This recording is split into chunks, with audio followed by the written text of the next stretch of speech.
Good morning, dito naman tayo sa ating munting backyard. Yan o. Yan, nilagyan natin ng Madrid de Agua para meron silang makain. So, kakatapos lang nilang kumain ng feeds. Yan guys, oh. Tingnan nyo yung hen natin.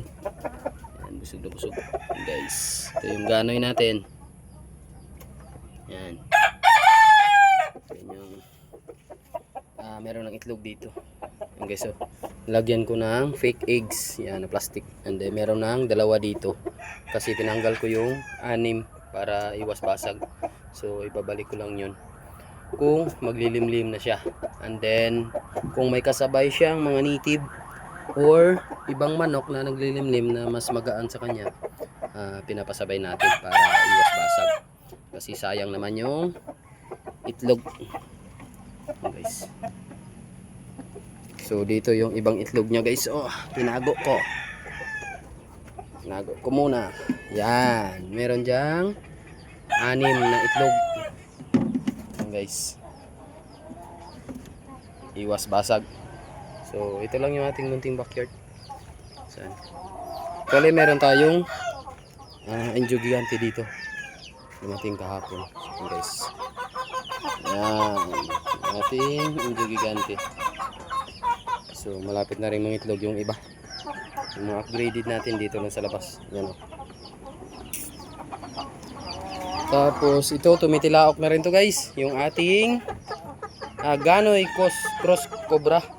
Yan. Yan o. Malaki yung katawan. Yung paa. Solid rin. Ito yung mga kapatid. Yan. Magkapatid yan. Nandun yan. And then ito. Yung Cobra. So, Cobra cross sa Ganoy. Yan. So, yung nanay nila guys is dito. Yan, may sisyo. Yan. So, Ganoy cross Cobra din yan. So, ito rin yung ating Ganoy na mga crosses. Tapos, ito yung ating Brahma cross sa Cobra. Yan, guys. So, sana lalaki yung itim. Yan. So, namumula yung mukha. For sure. Parang lalaki talaga to. Yan.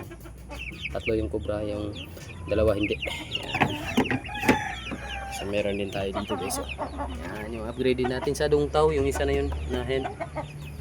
Yan, yung magkapatid din to, yung yan o, yung kulo. Cross Cobra.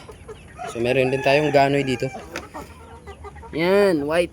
Yan, ito yung magiging project ulit natin pag ready to breed na to. Yan, salang natin dun sa itim. Yan. So yun lang guys.